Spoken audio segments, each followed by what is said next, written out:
Hi friends, నేను మీ నాయుడు సార్ని. 100% మీరు మాట్లాడతారు నిహాలి స్పోకెన్ ఇంగ్లీష్ ఇన్స్టిట్యూట్. ఈ వీడియోలో మనం హ్యాడ్ బీన్ గురించి తెలుసుకోబోతున్నాం.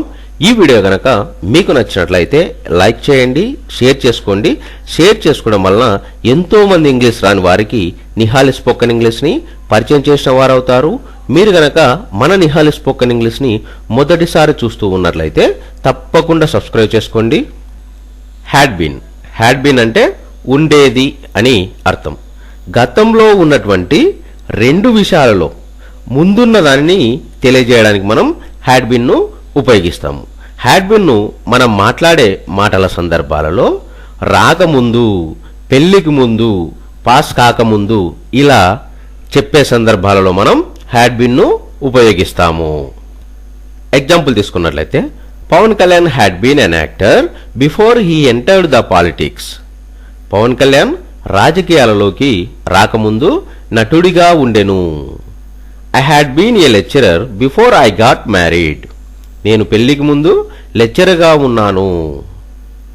You had been very clever before you passed 10th class. నీవు 10వ తరగతి పాస్ కాకముందు చురుకుగా ఉన్నావు. They had been in a village before they got the jobs. వాళ్లకు జాబ్స్ రాకముందు వాళ్ళు ఊర్లో ఉన్నారు. India had been under the British ruling before we got independency. మనకు స్వాతంత్రం రాకముందు ఇండియా బ్రిటిష్ వారి పరిపాలనలో ఉండెను. హ్యాడ్ బీన్ అంటే ఉండేది అని అర్థం.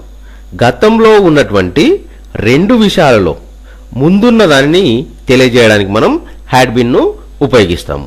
హ్యాడ్ బీన్ను మనం మాట్లాడే మాటల సందర్భాలలో రాకముందు, పెళ్లికి ముందు, పాస్ కాకముందు ఇలా చెప్పే సందర్భాలలో మనం హ్యాడ్ బీన్ను ఉపయోగిస్తాము. ఎగ్జాంపుల్ తీసుకున్నట్లయితే, Pawan Kalyan had been an actor before he entered the politics. Pawan Kalyan రాజకీయాలలోకి రాకముందు నటుడిగా ఉండెను. I had been a lecturer before I got married. నేను పెళ్లికి ముందు లెక్చరర్గా ఉన్నాను.